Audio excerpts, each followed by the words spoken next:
मित्रों, जय श्री राम। नमस्कार। मैं पंडित रमेश चंद पटेरिया, इंजीनियर एवं एस्ट्रोलॉजर, अपनी ग्रह चाल यूट्यूब चैनल पर आपका हार्दिक स्वागत करता हूं, अभिनंदन करता हूं। मित्रों, हमने नीच ग्रहों के बारे में कुंडली में हमने एक वीडियो पूर्व में बनाया था। आज जो है हम नीच का ग्रह और आपकी कुंडली में धन योग, इस पर चर्चा करेंगे।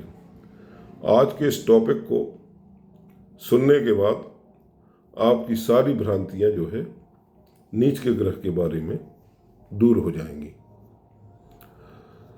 मित्रों, आप अपनी कुंडली में जब नीच के ग्रह देखते हैं तो एक अजीब सी परेशानी आपको होती होगी कि ये जो है ये ग्रह अब जो है क्या करेगा हमारी जिंदगी में।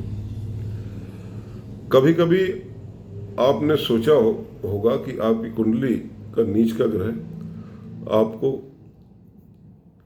आपने ये नहीं सोचा होगा कभी कि आपकी कुंडली में आपका नीच का ग्रह आपको अकूत धन संपत्ति दे सकता है।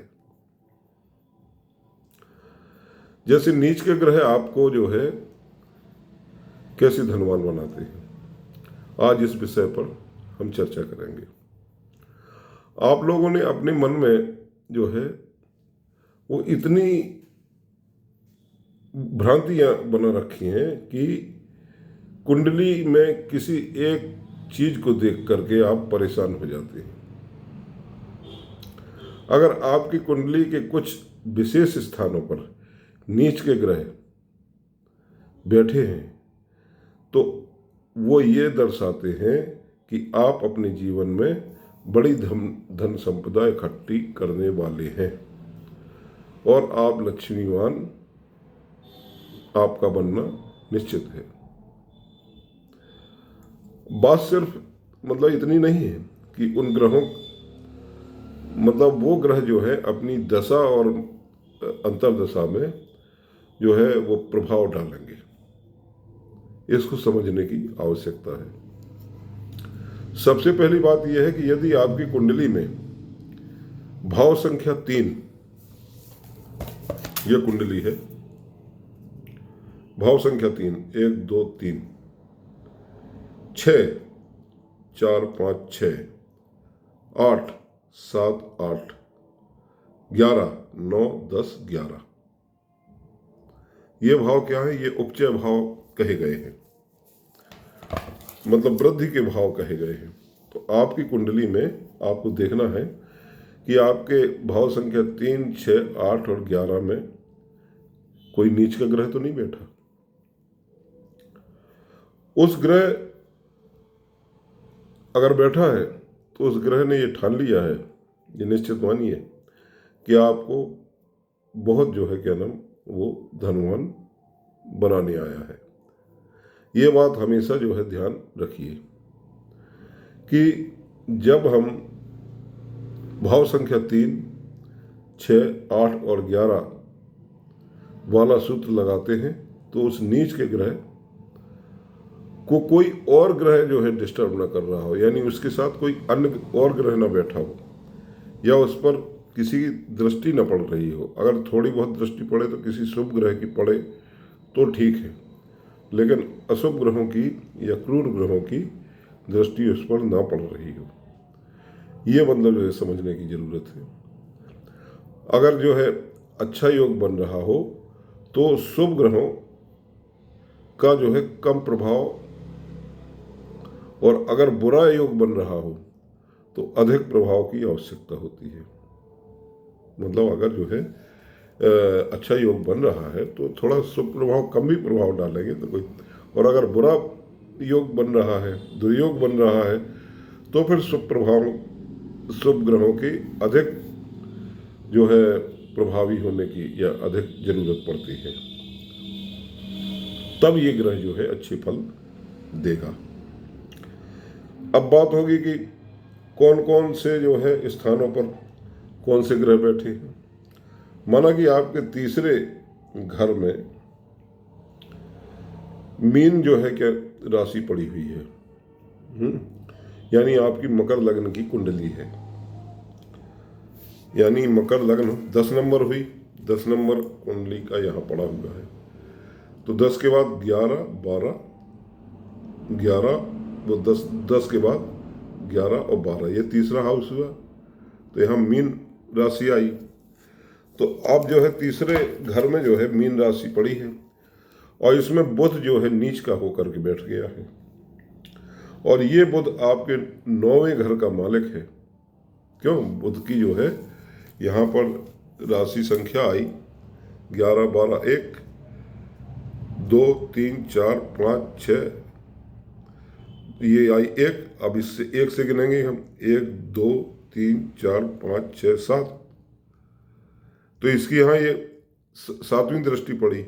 यहाँ से गिनेंगे तो 1, 2, 3, 4, 5, 6, 7, 8, 9, 9वीं मतलब जो है 9वां स्थान हुआ।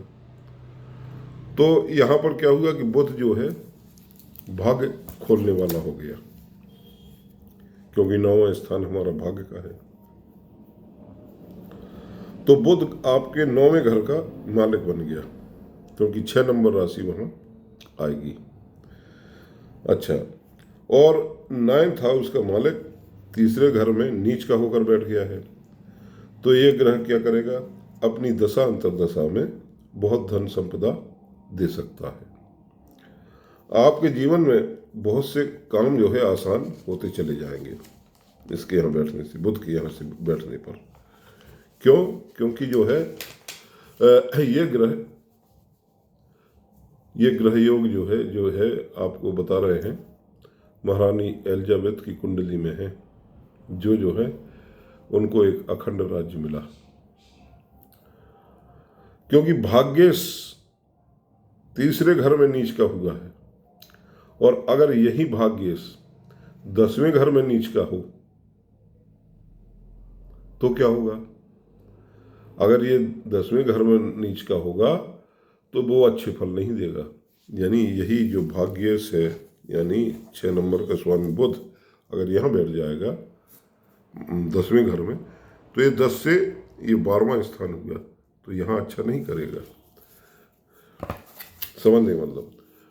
अब दूसरा उदाहरण, जैसे मान लीजिए आप लें कि मिथुन लग्न की कोई कुंडली है, मतलब इसमें 3 नंबर राशि लिखी हुई है मिथुन लग्न, है ना। तो मिथुन लग्न की कुंडली है और मिथुन के बाद दूसरा घर आएगा, उसमें कौन सी राशि होगी? 4 नंबर, यानी चंद्रमा की राशि। तो दूसरे घर का स्वामी कौन होगा? चंद्रमा। चंद्रमा जो है मान लीजिए 6ठे घर में जाकर के नीच का होकर के बैठ गया मिथुन लग्न में, मतलब 1, 3, 4, 5, 6, 7, 8 नंबर राशि में, यानी वृश्चिक राशि में चंद्रमा नीच का हो जाता है, और चंद्रमा यहाँ बैठ गया 8 नंबर राशि में नीच का होकर के। तो क्या होगा?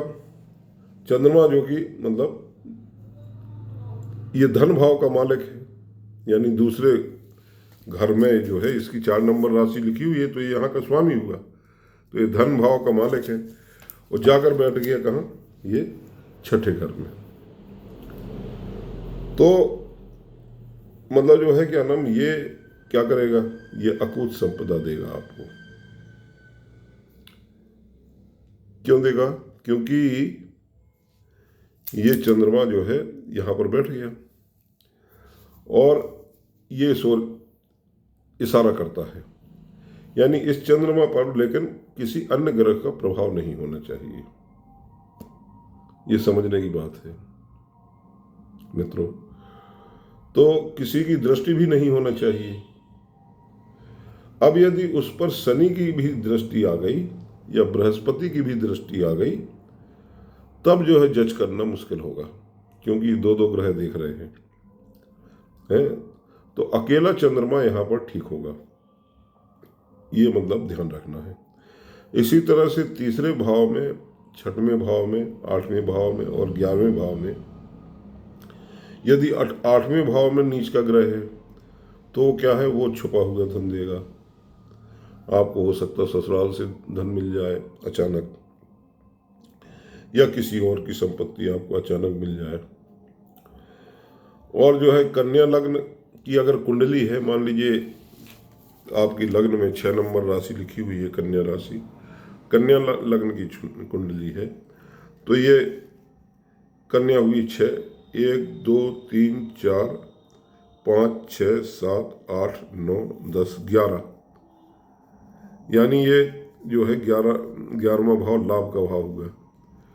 तो ये लाभ भाव में 11वां हाउस होगा कन्या, और जो है 11वें भाव में, और 11वें भाव में नीच का घर ग्रह कोई बैठा हुआ है, तो आप बहुत सफल होंगे और आप काफ़ी धन संपदा आपको बनाएंगे। 8वें घर का नीच का ग्रह भी अचानक धन संपदा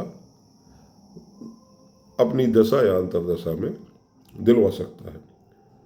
तो ये इस तरह से मतलब तीसरे घर में, 6वें घर में, 8वें घर में और 11वें घर में कोई ग्रह नीच का है तो अपनी दशा अंतरदशा में आपको ज्यादा लक्ष्मीमान बनवा सकता है।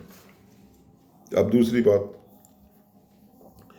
कि तीसरे, 6वें, 8वें और 11वें भाव घर के जो है मालिक नीच के हैं, और अगर इन्हीं स्थानों में ये बैठ के जाते हैं, तीसरे, 6वें, 8वें या 11वें भाव, जैसा कि वृश्चिक लग्न की कुंडली में शनि तीसरे घर के मालिक बनकर 6ठे घर में नीच के होकर बैठ गए। मतलब वृश्चिक लग्न की कुंडली हुई 8 नंबर राशि, तो 8 9 10 यहाँ के वो मालिक हैं, और 6ठे घर में जाकर बैठ गए। ये 5 6 6वें घर में बैठ गए। तो क्योंकि ये उपचय भाव हुआ, तो यहाँ आकर बैठ गए वो, और स्वामी है तीसरे घर के।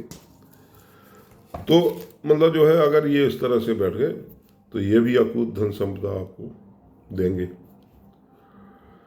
यानी कि जो है 3 6 8 11 के स्वामी नीच के हो गए और इन्हीं स्थानों में बैठ गए। अभी मैंने बताया था कि मान लीजिए 11वें भाव में बैठे हों या 11वें भाव पर दृष्टि डाल रहे हों उसके, लेकिन दूसरा जो है ये फॉर्मूला ये हुआ कि 3 6 8 11 का कोई भी ग्रह है, कोई भी ग्रह जो स्वामी है, और वो 3 6 8 11 में इन 4 भावों में कहीं भी बैठ जाए तो वो धन संपदा आपको अच्छी देगा, मतलब अच्छा धन योग बनाते हैं। बस उन ग्रहों पर कोई और प्रभाव नहीं होना चाहिए किसी अन्य ग्रह का। यदि प्रभाव हो भी तो थोड़ा शुभ प्रभाव हो। जब मतलब इस तरह से होगा तो वो निष्कलंक योग बनाएगा, तो निश्चित रूप से आप जो है बहुत धनवान बन सकते हैं। मतलब ये ज्योतिष के कमाल के सूत्र हैं। यानी कि इस तरह से नीच के ग्रह भी अद्भुत लक्ष्मी योग बनाते हैं। तो मित्रों, ये थी नीच के ग्रह और लक्ष्मी योग पर आज की वार्ता। आप मेरी चैनल को सब्सक्राइब जरूर करें। मित्रों नमस्कार, जय श्री राम।